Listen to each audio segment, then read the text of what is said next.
Magandang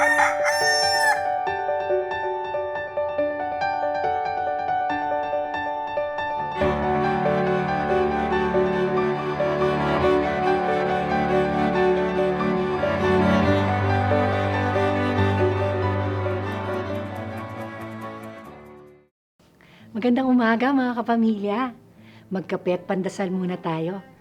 Ako si Risa Singson Kaupeng, Editor-in-Chief ng Kirigma Magazine. Si Dick Hoyt ay isang ulirang ama. Noong 1962, nanganak ang kanyang misis kay Rick, isang sanggol na may diferensya.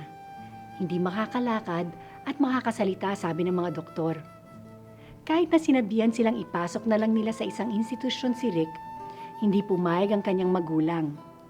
Sa pagpupursige nila, naturuan nila si Rick na magbasa at magsulat sa pamamagitan ng isang espesyal na computer. Nung 15 taon si Rick, sinabi niya sa kanyang magulang na gusto niyang sumali sa marathon. Ito ang naging simula ng Team Hoyt, kung saan tumatakbo ang amang si Dick habang tinutulak sa wheelchair ang kanyang anak. Mula noon, lampas 1,000 triathlon at marathon na ang nasalihan ng mag-ama. Lumalangoy si Dick ng milya-milya, hatak si Rick sa isang maliit na bangka. Tapos bibisikleta siya sa kayang anak niya. At matatapos silang tumatakbo, natulak si Rick sa kanyang wheelchair.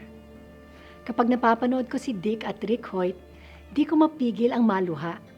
Kung ang isang ama ay kayang magsakripisyong ganito para sa kanyang anak, ano pa kaya ang ating Ama sa langit? Binigay niya ang lahat, pati ang kanyang bugtong na anak, upang tayo'y maligtas at mabuhay ng magpakailanman. Tayo manalangin. Panginoon, salamat sa lubos mong pag-ibig para sa akin. Amen.